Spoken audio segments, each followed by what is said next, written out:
Welcome to my channel. Try to hear the latest story. My fiancée abandoned me for my professional rival. I stayed quiet. Then I emailed her new boyfriend a detailed list of every unpaid debt she owed me. 2 days later, she was back, pleading. I'm a 29-year-old man, and the past 72 hours have felt like a fever dream. I'm writing this to anchor myself, to confirm it wasn't all in my head. Last Friday evening, my fiancée, Sarah, 28, sat me down on the bed I'd bought, in the apartment where I covered 80% of the rent. She delivered a tearful speech, claiming this was harder for her than for me. She said she no longer loved me and had fallen for someone else, someone who truly understood her. That someone was Ethan, my professional nemesis for 5 years. We work in the same specialized tech field. He's the charismatic, smooth-talking guy who wins clients with charm. I'm the reserved, detail-oriented coder who delivers impeccable work. We've competed for the same contracts and accounts. Ethan's the type to bring up your one mistake from years ago at a networking event, framing it as a lighthearted lesson. Seeing him at our engagement party, his hand lingering too long on Sarah's shoulder, felt like a thorn in my side. I didn't realize it was a knife twisting deeper. Sarah's announcement was cold and efficient. She was leaving immediately, her bags already packed in her car. I didn't yell or beg. A strange, detached calm settled over me as my emotions shut down and logic took over. I looked at the woman I'd planned to marry and said only, "Fine." That single word seemed to unsettle her more than any outburst would have. She wanted a reaction, a meltdown to justify her betrayal. I gave her nothing. I stood still as she hauled out her final boxes, avoiding my gaze. The silence in the apartment afterward was deafening. For an hour I sat motionless. The pain was a heavy weight in my chest, but I held it in. Then a different part of me activated, the analytical side, the one that solves problems and processes data for a living. Sarah hadn't held a steady job in 2 years. She was on a quest to discover herself, a journey I'd foolishly funded. Her car payments, her phone plan, the rent she never contributed to, the new laptop for her freelance design career that never took off, the credit card I gave her for necessities that somehow racked up charges at high-end stores and salons. I hadn't questioned it. I loved her. I trusted her.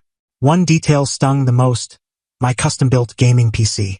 It's my haven, worth over $4,000 in parts, assembled with care. It's my escape. Ethan's also a gamer, fiercely competitive. Recently, Sarah had pretended to care about my setup, saying, "You should let Ethan see it. He'd be so impressed." Now I saw she wasn't admiring my hobby. She was scouting it for her new boyfriend. For the next 24 hours, I didn't sulk or drink. I opened my financial apps and created a spreadsheet. Every payment I'd covered, every bill, every major expense. I noted dates, descriptions, and linked receipts. I documented the clear loans. $4,500 for an urgent car repair, with her text vowing, "I'll repay every cent once I land a client." The $3,000 for a family medical crisis, with a dramatic story. The $2,500 for a friend's jewelry startup that never launched. I included her unpaid share of rent and utilities. The total? A staggering $21,389.42. At first, the document was for me, a record of my own blindness. Then my phone pinged. It was Sarah, texting, "Hey, hope you're not overreacting. When can Ethan come by for the PC? He's thrilled to set it up." The nerve of it incinerated my grief. I knew exactly what to do. Update. The pot has boiled over, and the chaos is more gratifying than I expected. Things have spiraled, and I'm just watching the wreckage unfold. After Sarah's brazen text about the PC, I didn't respond. I left it on read, knowing silence would rattle her more than anger.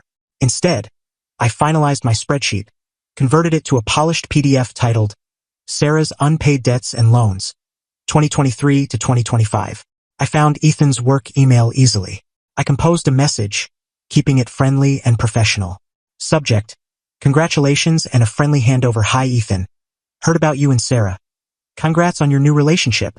Wishing you both happiness. Since you're stepping into a supportive role for her, I thought it'd be useful to share a clear picture of her financial commitments.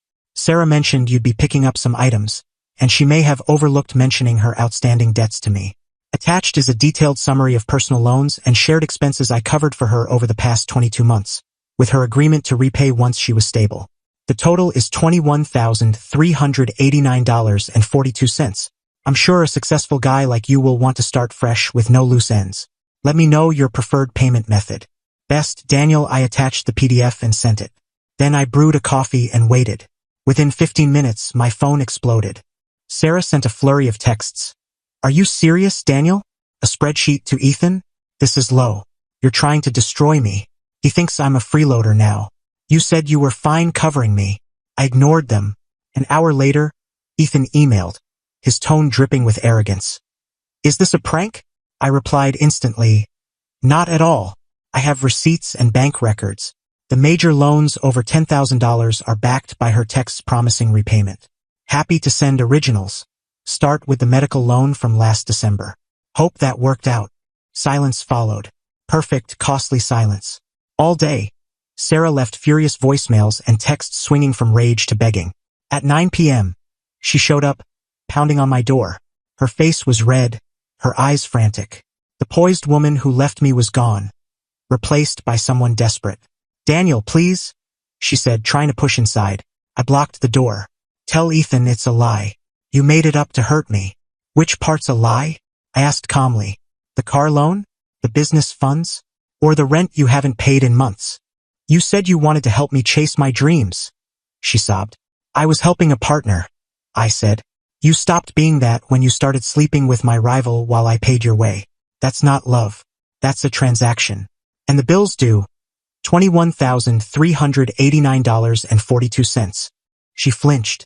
We can't afford that. Ethan just leased a new BMW. He's tapped out. That detail was telling. Ethan, all show, no substance. Leasing a car before taking on Sarah's expenses. Sounds like a budgeting error, I said. She broke down, pleading, take it back. Say you were angry.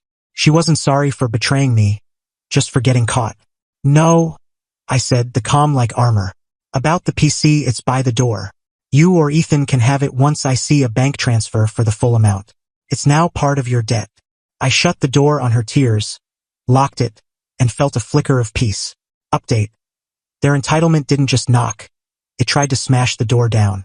The past month has been a parade of desperate tactics. After I shut Sarah out, they regrouped and came back swinging. First was the social media attack. A friend sent me a screenshot of Sarah's private story. A tearful selfie captioned, finally free from a manipulative, financially abusive relationship. Now he's holding my stuff hostage and demanding money for leaving. Truth will come out. Thankful for Ethan, my strength. A few contacts asked what was happening. To close friends, I sent 2 screenshots, her text about the PC and the $21,000 spreadsheet. Her story fizzled fast. Then Ethan called, his voice a mix of fake warmth and superiority. Daniel, buddy, this is getting out of control. Sarah's great, but she's, messy with money. Women, right? I stayed silent, letting him squirm. This spreadsheet's intense, man. Looks obsessive. How about I send you $2,000 as a gesture? We call it even, you hand over the PC, and we move on. I nearly laughed. No, Ethan. The debt's over $21,000. The PC stays here.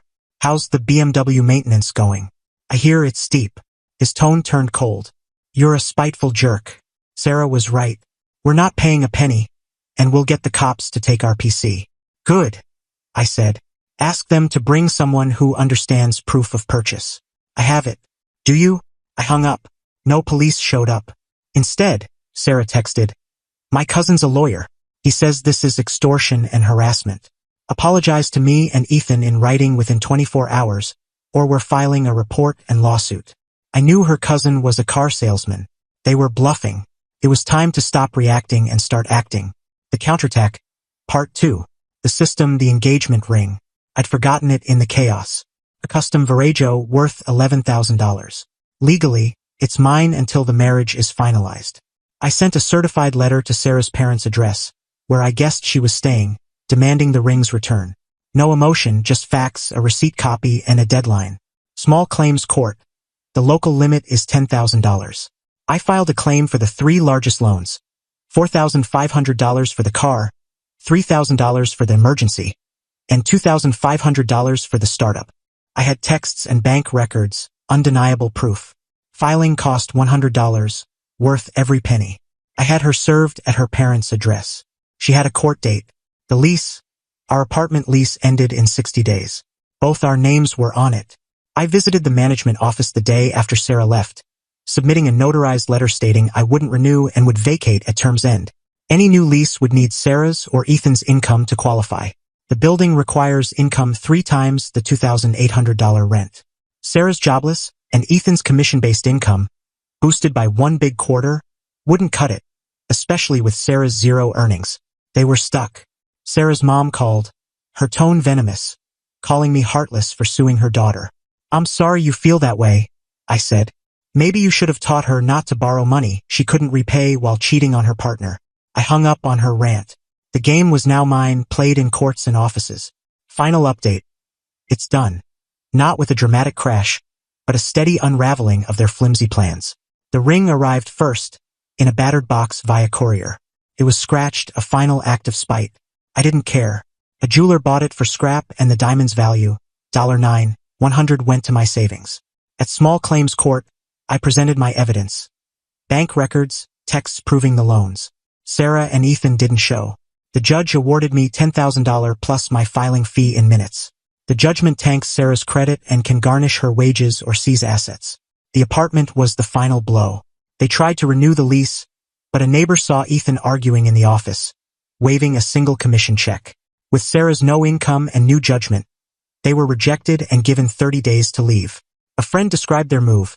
No truck, just Ethan's BMW and Sarah's beat-up sedan, packed with belongings.